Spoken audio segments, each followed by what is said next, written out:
Jadi aku membagi beberapa step atau tips yang ini tuh sederhana banget menurutku karena aku sendiri pakai di kehidupanku gitu, dan teman-teman bisa gunakan tips ini untuk dipraktekin sama teman-teman sendiri, dan mudah-mudahan jika itu di aku works, mudah-mudahan di teman-teman juga works.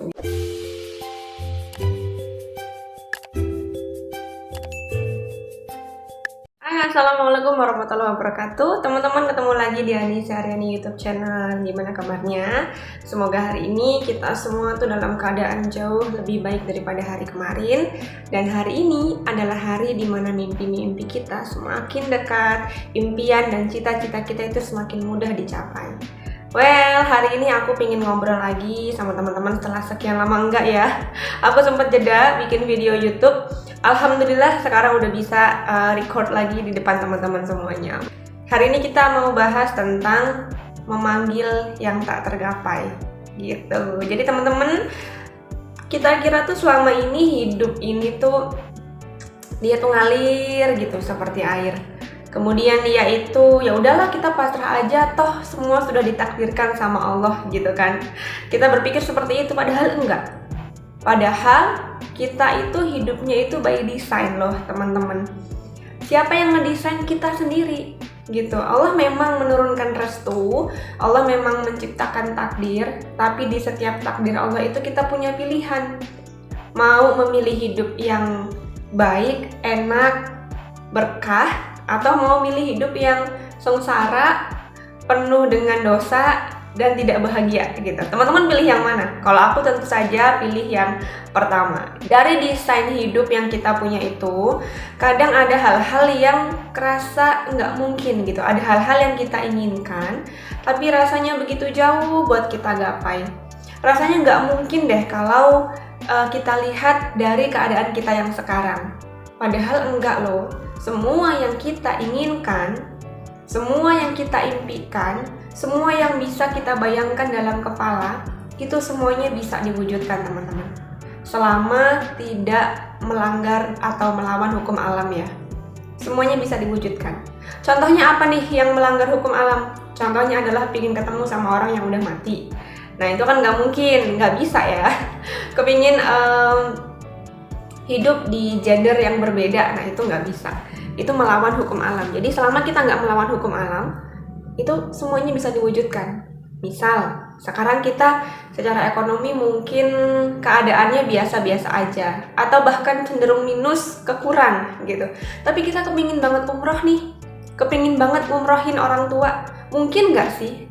Bayangin aja dulu, wah kita berangkat umrah sama orang tua, kita gandeng tangan bapak dan ibu kita jalan, kita tawaf, kita sujud di raudhah, kita ketemu di makamnya Rasul. Nah itu bayangin dulu, segala sesuatu yang bisa kita bayangkan, itu bisa diwujudkan. Jadi hari ini aku mau urai sedikit tips yang aku pakai dalam memanggil impian-impianku yang lama nggak tergapai. Gitu ya. Yuk langsung aja. Jadi aku membagi beberapa step atau tips yang ini tuh sederhana banget menurutku karena aku sendiri pakai di kehidupanku gitu, dan teman-teman bisa gunakan tips ini untuk dipraktekin sama teman-teman sendiri, dan mudah-mudahan jika itu di aku works, mudah-mudahan di teman-teman juga works.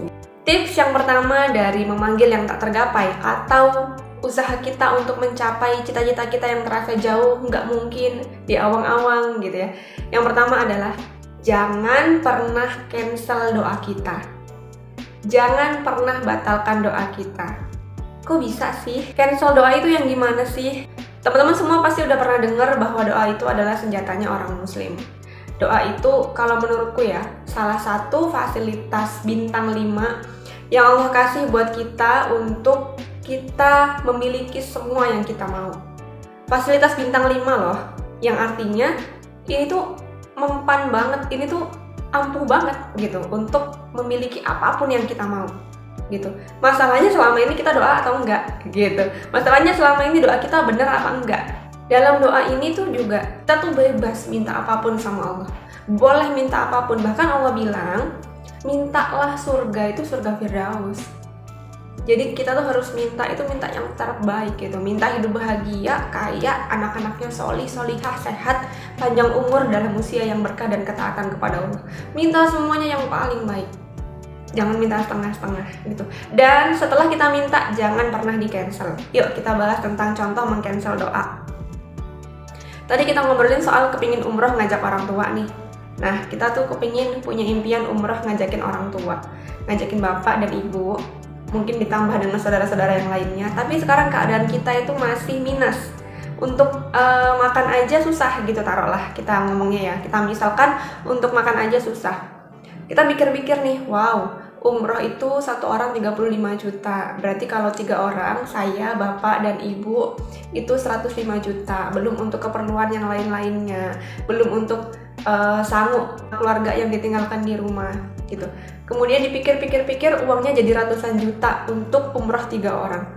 Setelah itu kita mikir, kayaknya nggak mungkin deh aku bisa umroh bareng orang tua. Nah, titik itu namanya meng-cancel doa. Kita sendiri yang ngebatalin doa kita. Dan setelah di-cancel, doa itu tidak akan pernah terkabul. Sedih nggak sih? Sedih dong. Gitu, makanya kalau kita berdoa teman-teman, udah lepasin aja. Mungkin kayak nggak usah dipikir. Nggak perlu kita pikirkan doa itu tuh bakalan terkabulnya kapan, gimana, dengan cara apa, nggak usah. Kita tuh cukup doa aja, kita cukup punya kemauan aja. Nanti itu urusan Allah yang mengabulkan. Kita nggak usah mencampuri yang menjadi wilayah Allah gitu. Tugas kita adalah tidak pernah meng-cancel doa. Jadi kalau kita punya impian untuk bisa umroh bareng orang tua, pelihara terus impian itu. Nggak usah peduli gimana keadaan kita sekarang, nggak usah peduli berapa uang yang kita punya sekarang, sesusah apa sekarang, nggak usah peduli. Tutup mata rapat-rapat dari realita yang ada, dan terus bayangkan kita suatu hari menggandeng tangan bapak dan ibu kita tawaf di Ka'bah. Masya Allah, jangan pernah di-cancel apapun doanya. Yakin aja doa itu pasti terkabul suatu hari nanti. Jangan bilang nggak mungkin, mungkin menurut kita itu susah gitu ya. Kita nggak mampu mencapai impian itu, tapi tidak begitu buat Allah. Allah itu mampu teman-teman. Kecil bagi Allah tuh untuk ngasih apa yang kita inginkan. Jadi nggak perlu ngerasa, aduh impian aku kayaknya nggak mungkin bisa dicapai. No. Nggak begitu konsepnya. Kalau punya impian, berdoalah. Minta sama Allah, ya Allah saya mau umroh bareng bapak dan ibu. Saya rindu sama Rasulullah, saya pingin bersujud di rumahmu, saya pingin jadi tamu di tanahmu yang suci gitu. Jadi tetap terus berdoa tanpa peduli kapan doa itu dikabulkan, bagaimana caranya, lewat mana, nggak usah dipikir. Berdoalah dan jangan pernah dibatalkan doanya. Sekali kita membatalkan doa, kita butuh waktu lagi untuk membangun agar doa itu tuh meresap ke dalam diri kita gitu ya. Yakin, seyakin-yakinnya, bulat, penuh, utuh, seluruh hanya kepada Allah bahwa Dia itu mampu mengabulkan semua yang kita pintakan dalam doa. Syarat dari doa sendiri itu teman-teman bisa cari referensi dimanapun, bahwa syarat utama dari doa itu adalah apa? Adalah yakin seyakin-yakinnya sama Allah. Untuk tips yang kedua, nah ini aku hasil dari melihat ke diriku sendiri nih, hasil dari merenungi diriku sendiri gitu ya.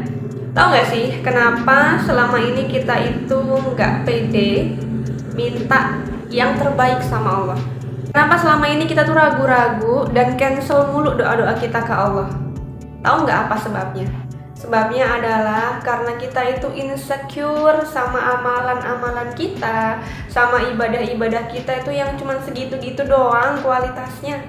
Jadi karena kita sadar diri sebenarnya bahwa kualitas ibadah kita itu nggak seberapa, kita mau mintanya malu gitu. Keyakinan kita tuh nggak bisa bulat utuh ke Allah gitu. Kita tuh nggak yakin bahwa doa kita tuh bakal dikabulkan. Wong keadaan kita aja seperti ini ibadahnya gitu kan. Sebenarnya kita tahu, sebenarnya kita sadar bahwa kondisi kita inilah yang perlu diperbaiki. Tapi kadang kemalasan, nafsu, kemudian penundaan, nanti deh benerinnya, nanti deh perbaikan dirinya, itu yang membuat masalahnya semakin berlarut-larut dan kita jauh dari keyakinan kepada Allah. Terus gimana kalau kayak gitu? Nah, mulai sekarang, ayo kita perbarui amalan-amalan kita perbarui semangat kita untuk benar-benar melakukan yang terbaik buat Allah. Ingat, atasan atau bos aja tuh kalau karyawannya melakukan yang terbaik yang dia bisa, bos itu udah nggak bakal sayang-sayang lagi ngasih tips, ngasih bonus, kenaikan pangkat dan lain sebagainya. Itu manusia. Tapi kalau Allah yang maha penyayang, yang maha mencintai makhluknya, ngeliat si makhluk ini tergopoh-gopoh jatuh bangun, nggak peduli capek, lelah gimana pun, tapi terus memperbaiki diri untuk mencari keridoannya Allah. Dia akan kasih semua yang kita minta. Nggak akan pernah dihalangi sedikit pun. Ya, luar biasa banget, indah banget sebenarnya kalau kita tuh sadar faktanya tuh ternyata seperti ini gitu. Oke, karena kita tahu kelemahan kita tadi apa, karena kita udah sadar bahwa amalan kita ini perlu perbaikan. Nah, mulai sekarang kita harus mulai mempersiapkan yang namanya amalan-amalan unggulan. Nah, amalan-amalan unggulan ini apa aja sih? Jadi gini, amalan unggulan ini adalah sesuatu yang kita lakukan secara konsisten atau continue, yang kita lakukan dengan penuh semangat, penuh keikhlasan. Kita capek, kita sakit sekalipun, kita tetap melakukannya dan kita niatkan untuk melakukannya seumur hidup. Gitu ya. Boleh 1 atau 2 ibadah aja, yang penting konsisten. Terus kita lakukan seumur hidup kita. Gitu. Apa aja sih? Nih aku punya beberapa rekomendasi untuk amalan unggulan. Teman-teman bisa pilih yang mana yang paling mudah dilakukan. Ingat, yang paling mudah, yang paling kita suka untuk melakukannya. Karena kalau kita milih yang berat, yang susah, nanti kita susah konsisten, susah istiqomah. Jadi pilihlah yang paling mudah, yang teman-teman bisa melakukannya secara konsisten, nggak berat. Gitu, karena amalan kecil yang dilakukan terus-menerus itu lebih dicintai Allah daripada amalan besar tapi lakukannya jarang-jarang. Oke, aku langsung masuk ke saran amalan unggulan. Yang pertama adalah baca 1 atau 2 surat pilihan dari Al-Quran untuk kita amalkan dalam hidup kita setiap hari seumur hidup. Jadi teman-teman bebas pilih surat apapun yang paling teman-teman suka dari Al-Quran. Karena semenjak Al-Fatihah sampai dengan An-Nas itu semuanya spesial. Boleh teman-teman pilih surat apapun, mau Al-Fatihah, mau Al-Baqarah, bisa Al-Mulk, Ar-Rahman, Yasin, Waqiah, semuanya. Boleh teman-teman pilih 1 atau 2 untuk diamalkan setiap hari. Niatkan mau mengamalkan itu seumur hidup ya. Jadi biar kita tuh siap gitu loh, mentalnya siap untuk mengamalkan itu setiap hari gitu. Amalkan setiap hari, nggak usah pamrih apapun. Pertama-tama nggak usah pamrih apapun. Niatkan untuk membersihkan hati kita, niatkan untuk memperbaiki amalan kita, kualitas diri kita di hadapan Allah. Karena nanti kalau memang kualitas kita udah naik di hadapan Allah, dengan sendirinya hidup kita tertata. Dengan sendirinya apa yang kita mau itu pintunya kebuka. Jadi gitu, jangan sampai salah. Kita melakukan amalan untuk dunia itu boleh. Melakukan amalan itu untuk sesuatu yang kita inginkan yang bersifat keduniaan itu boleh. Tapi alurnya begitu ya. Alurnya adalah pertama kita minta keridhaan Allah dulu. Mudah-mudahan Allah ridho dengan ibadah kita ini. Nanti setelah Allah ridho, Dia akan kasih apapun yang kita minta. Selama itu baik buat kita. Kalau nggak dikasih, jangan ngeyel. Jangan ngeyel kalau nggak dikasih. Itu artinya nggak baik buat kita. Kita harus nurut karena kita nggak tahu apa yang terjadi di depan sana. Sementara Allah itu jauh lebih tahu dari kita. Tuh, yang pertama, pilih surat unggulan dari Al-Quran apapun itu dan konsisten baca setiap hari. Untuk yang perempuan selama tidak berhalangan atau haid, baca setiap hari, waktunya bebas. Udah habis sholat atau pas lagi duha atau sebelum tidur, yang penting baca setiap hari surat yang kita pilih itu ya. Konsistenlah, niatkan untuk membersihkan diri kita agar Allah ridho sama diri kita. Yang kedua adalah sholawat. Nah, ini amazing sekali teman-teman. Sholawat itu adalah salah satu amalan yang tidak tertolak. Jadi seberdosa apapun kita, seburuk apapun keadaan kita, kalau kita bersholawat tetap diterima sholawatnya, tetap disampaikan ke Rasul kok oleh Allah. Bahkan nanti sholawat ini yang akan dijadikan senjata bagi Rasul untuk menyelamatkan kita kelak di akhirat gitu. Jadi misal ada pendosa nih, seumur hidupnya dia tuh berdosa mulu gitu ya, tapi dia pernah sekali 2 kali sholawat. Kelak di akhirat Nabi Muhammad akan pakai sholawat dia yang cuma sekali 2 kali itu untuk menyelamatkan dia gitu. Jadi begitu dahsyatnya sholawat itu teman-teman ya. Maka kita harus bersyukur karena kita beruntung. Keberuntungan terbesar adalah karena kita lahir sebagai umatnya Muhammad. Kenapa kok kita bisa beruntung? Coba deh, dengan logika aja deh. Nama Muhammad itu sudah rahmatan lil alamin. Nama Muhammad itu udah rahmat bagi seluruh alam. Kita punya nama Muhammad, kita udah bisa Allahumma sholli ala Muhammad. Seumur hidup kita tuh bisa selamat deh, gitu. Dengan Allahumma sholli ala Muhammad tuh kita bisa selamat, gitu ya. Allahumma sholli ala Muhammad itu udah jadi satu tiket masuk surga, gitu loh. Kita punya itu sebagai seorang muslim, jangan disia-siakan, gitu ya. Masuk surga aja bisa, gimana cuma ngambil dunia yang setetes air aja, gitu. Jadi kalau kita punya keinginan dunia, misal pengen beli mobil Land Rover keluaran terbaru gitu ya, pengen beli Mercy, pengen beli Lamborghini, pengen beli dan sebagainya, pengen punya rumah, pengen punya ini itu, ya deh selawatin dulu gitu. Boleh, memang begitu caranya kita meminta kepada Allah dengan apa-apapun yang dia sukai, yang dia cintai. Dan nama Muhammad itu adalah sesuatu yang sangat dicintai oleh Allah. Nama Muhammad itu adalah nama yang sangat spesial di sisi Allah. Jadi mintalah apapun yang kita mau dengan sesuatu yang sangat disukai oleh Allah. Salah satunya dengan nama Muhammad.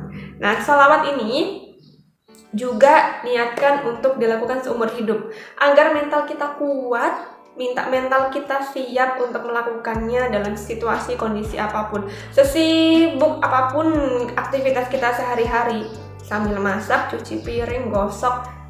Kalau bisa lisan kita tuh jangan pernah berhenti. Allahumma sholli ala Muhammad, Allahumma sholli ala Muhammad, Allahumma sholli ala Muhammad. Sambil masak, ketika kita nggak ngobrol dengan siapapun, lisan kita, hati kita jangan pernah berhenti. Allahumma sholli ala Muhammad, Allahumma sholli ala Muhammad, atau sallallahu ala Muhammad, sallallahu ala Muhammad. Begitu terus itu.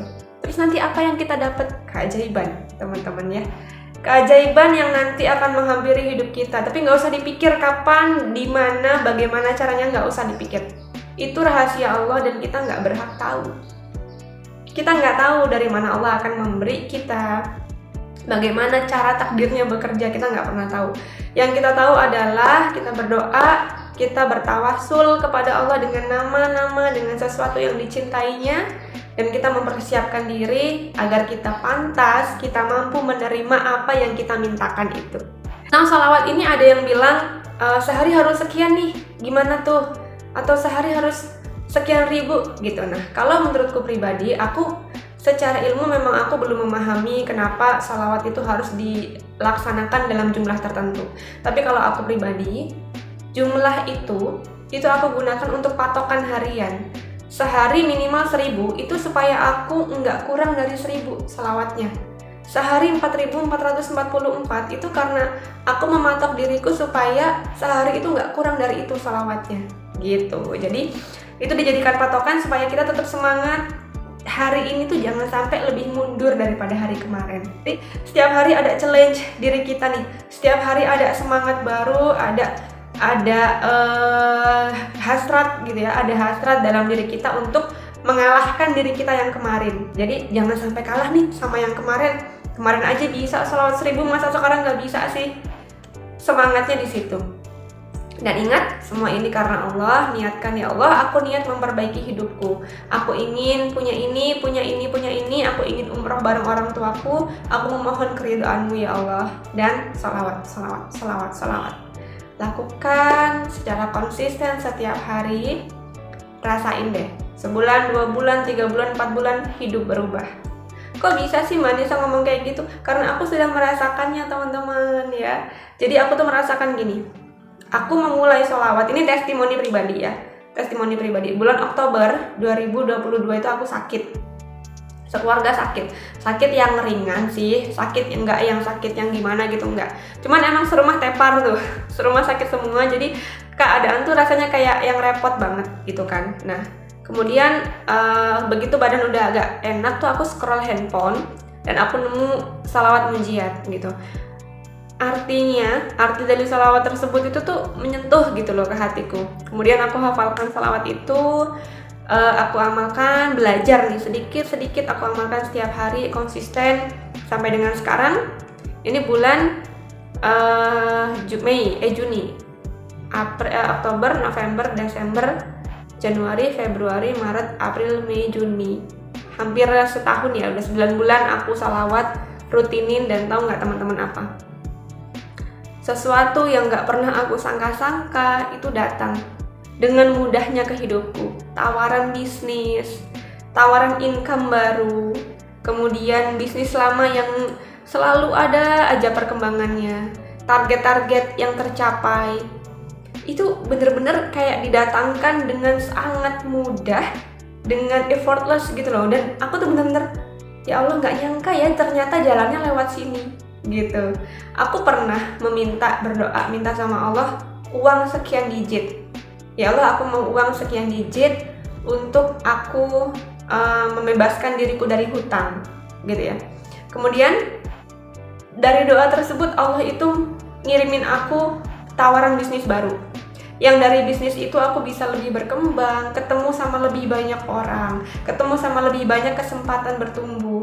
Yang dari bisnis itu aku semakin dekat sama keluarga, semakin bisa bermanfaat buat ibu rumah tangga di sekitar rumahku gitu. Jadi aku tuh ngerasa, Masya Allah, Allah mungkin nggak serta-merta ngasih sejumlah uang yang aku minta, tapi Allah itu ngasih prosesnya.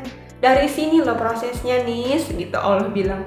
Begini loh caranya, kamu minta uang itu nggak hanya untukmu sendiri, tapi pakailah uang itu untuk bermanfaat bagi orang lain gitu. Dan utang-utang sedikit demi sedikit, pelan-pelan dia terselesaikan. Meskipun sekarang belum selesai semua, tapi utang-utang itu sudah mulai menyusut. Masya Allah, ini bener-bener keajaiban testimoniku pribadi. Orang-orang yang sudah lama mengenalku itu mereka pasti ngerti gimana kondisiku dulu dan sekarang. Dan bener-bener ini semua sungguh karena karunia Allah, rezeki dari Allah yang aku juga gak pernah sangka sebelumnya. Jadi jangan pernah melewatkan kesempatan kita dapat tiket emas masuk surga tadi ya, bernama sholawat. Tiket emas itu tuh untuk masuk surga gitu. Untuk masuk surga aja bisa, apalagi hanya untuk mengambil dunia yang cuma setetes doang. Jadi semangat, amalkan sholawatnya setiap hari, mau berapa ribu, dan lakukan seumur hidup. Yang ketiga, aku punya tips, yaitu sedekah. Nah, kalau sedekah ini kita nggak usah ngomong lagi ya. Keajaiban sedekah itu udah banyak testimoninya. Sedekah ini sesuatu yang benar-benar luar biasa untuk membersihkan harta kita, membersihkan hati kita, dan juga mengundang rahmat Allah agar masuk ke hidup kita.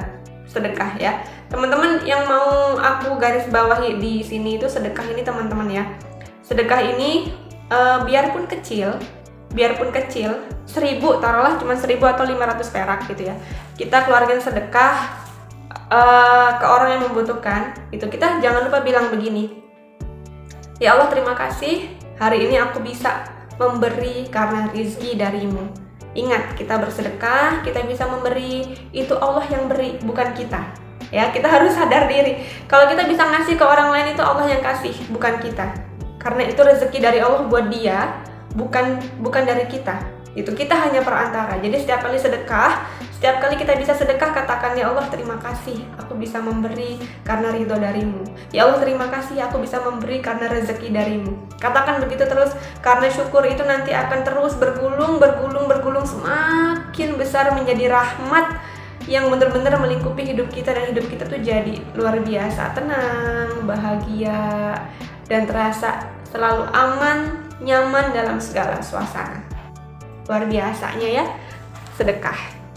Kemudian yang keempat, dari memanggil yang tak tergapai itu ada yang namanya bagian melepaskan gitu ya, atau detachment kalau dalam istilah law of attraction. Jadi melepaskan itu kita berdoa, kita minta sama Allah, tapi jangan genggam erat doa itu kuat-kuat. No, jangan ya. Gimana sih genggam doa erat-erat kuat-kuat tuh gimana gitu. Jadi misal kita berdoa, ya Allah, saya mau uang 500 juta gitu ya. Tapi kita berdoa tuh, ya Allah, saya mau uang 500 juta. Saya minta uang 500 juta ya Allah, darimu yang maha kaya, darimu yang maha penyayang. Kita berdoa nih, udah bener doanya ya, udah bener, salawatnya juga udah kenceng setiap hari. Tapi doa itu tuh kita pikirin mulu setiap hari. Mana sih, kapan sih duit sekian ratus juta itu sampai? dari mana sih ya uang itu sampai, kita tuh mikirin gimana caranya, kapan waktunya gitu loh. Nggak dilepaskan begitu saja, enggak gitu. Kalau kita masih mikirin terus, masih nunggu terus, maka doa itu tuh akan lama sampainya gitu ya. Bisa jadi justru malah nggak sampai-sampai gitu, karena kita tuh terlalu mengejar, terlalu menggenggam erat. Kita terlalu menggenggam erat, jadi doa itu tuh nggak lepas, nggak sampai ke langit. Nggak usah kita mikir yang kapan doa saya terkabul, kok nggak terkabul ya gitu. Doa lama dijawab itu bukan berarti nggak terkabul, teman-teman. Hanya kita aja yang nggak sabar gitu. Maka lepaskan aja. Kalau kita sudah berdoa, kita minta sama Allah, lepaskan. Ya Allah, aku serahkan semua permintaanku ini padamu.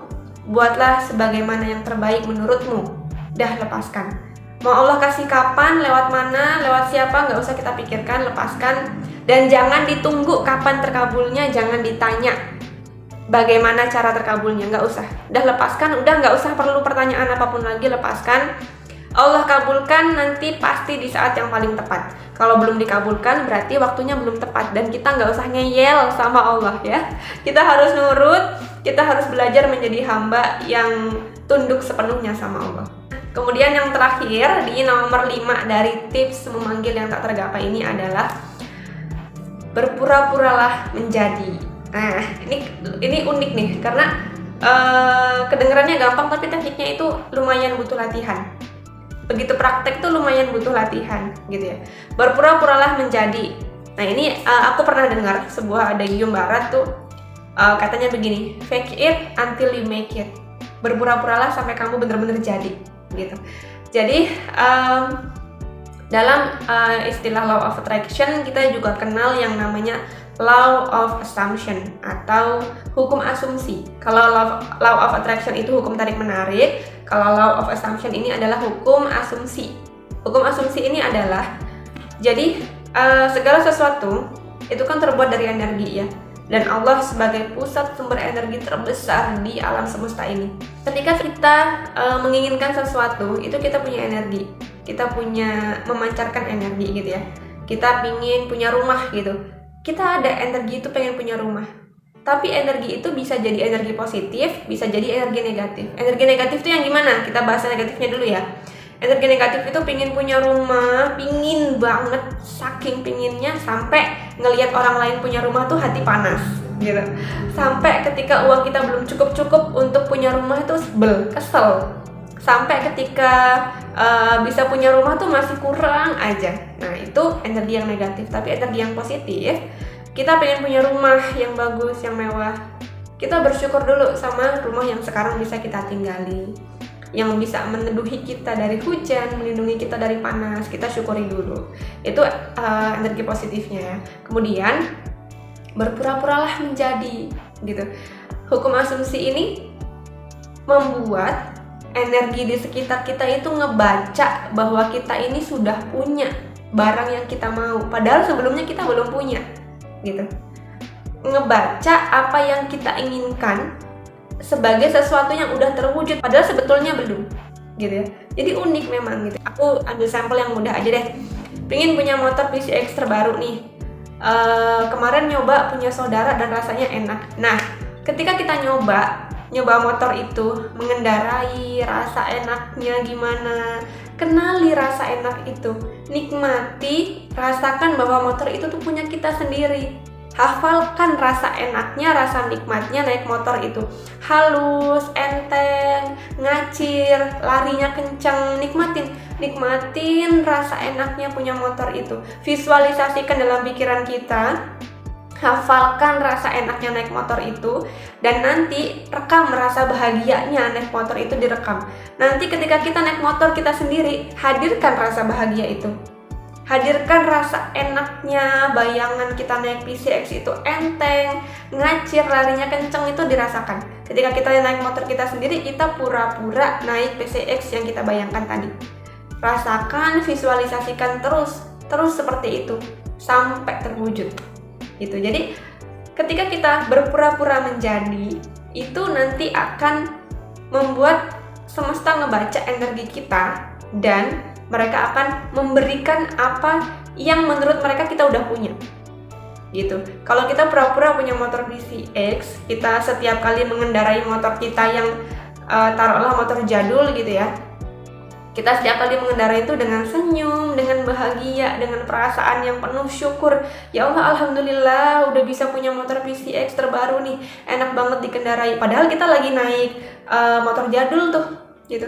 Semesta itu menganggap kita udah punya beneran, dan dia akan kasih sesuai dengan apa yang kita punyai, gitu. Jadi kita harus punya dulu nih rasanya apa yang kita mau. Kita harus punya dulu rasanya dalam diri dan hati kita. Nanti semesta akan kasih.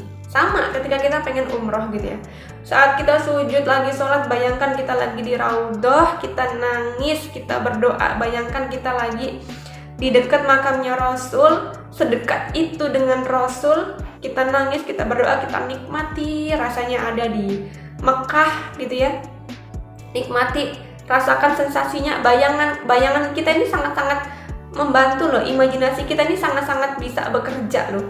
Maka manfaatkan imajinasi itu, imajinasikan dengan sebaik-baiknya sampai kita tuh kerasa bahagianya, kerasa nikmatnya ketika impian kita udah tercapai nanti gimana. Lakukan terus secara konsisten, maka nanti dia akan menarik energi di sekitar kita untuk benar-benar terwujud. Gitu. Ini rahasia dari Law of Assumption. Mbak Anissa udah pernah belum nyoba? Udah dong. Jadi aku tuh dulu suka pura-pura kayak gitu. Aku suka banget pura-pura dulu waktu masih kecil, suka pura-pura jadi penulis gitu ya. Aku habis nih buku tulis biasa kayak gini tuh, aku habis berbuku-buku. Kalau ada buku-buku nggak kepake juga habis aku pakai untuk nulisin cerpen-cerpenku atau drama-drama yang ada di kepalaku. Aku tuliskan, aku berpura-pura jadi penulis hebat gitu ya. Aku berpura-pura bisa punya ide bagus, cemerlang gitu. Terus aku ingat ketika aku kuliah semester 3, itu aku pernah ngumpulin tulisan-tulisanku di catatan Facebook. Aku kumpulin, kemudian aku pindahkan ke Word, kemudian aku cetak, aku jilid dengan sampul yang aku desain sendiri. Bentuknya ya seperti buku, cuman dia karena dia ukurannya HVS jadi kayaknya besar gitu ya. Jadi aku jilid tuh catatan-catatan aku jilid, kemudian aku nikmati sendiri rasanya tuh kayak udah punya buku sendiri gitu ya. Dan kemudian di umur ke 28 tahun aku tuh sering berpura-pura jadi penulis. Di umur ke 28 tahun aku bisa cetak bukuku sendiri sebagai kumpulan cerita yang di buku itu tertulis namaku gitu. Itu buah dari aku pura-pura di masa lalu sebagai penulis. Dari kecil aku pura-pura pengen jadi penulis dan aku ternyata beneran bisa cetak buku. Masalah buku itu bestseller atau enggak, masalah buku itu laku di pasaran atau enggak, itu nomor sekian. Yang penting adalah aku udah berhasil mengabadikan namaku sendiri di tulisan-tulisan itu yang sepenuhnya semuanya aku tulis sendiri. Dan aku sangat bersyukur. Ada lagi nih, aku pura-pura dulu dari kecil tuh aku suka deh yang kayak pidato gitu-gitu ya. Pokoknya segala sesuatu yang berhubungan dengan speech, segala sesuatu yang berhubungan dengan bicara kayak gini tuh aku suka. Dulu aku sering tuh waktu kecil pura-pura pegang sisir kemudian ngomong di depan kaca gitu kan. Pura-pura ngomong di depan teman-teman 2 orang 3 orang teman-teman yang main sehari-hari sama aku gitu kan. Pura-pura jadi MC gitu kan. Aku sering pura-pura kayak gitu. Dan ternyata ketika SMA aku diminta untuk jadi MC di acara perpisahan sekolah setiap tahun. Sebelum aku lulus pokoknya aku berkesempatan jadi MC. Kemudian waktu kuliah aku juga berkesempatan jadi MC di acara pengukuhan mahasiswa baru ketika aku baru semester 3 gitu ya. Dan sekarang dari kepura-puraan itu aku bisa bikin video YouTube yang terhubung ke teman-teman semua saat ini gitu ya. Meski mungkin channel yang belum besar, tapi aku menikmati dan aku berpura-pura saat ini bahwa channelku tuh sudah channel yang besar, udah ditonton ribuan orang bahkan jutaan.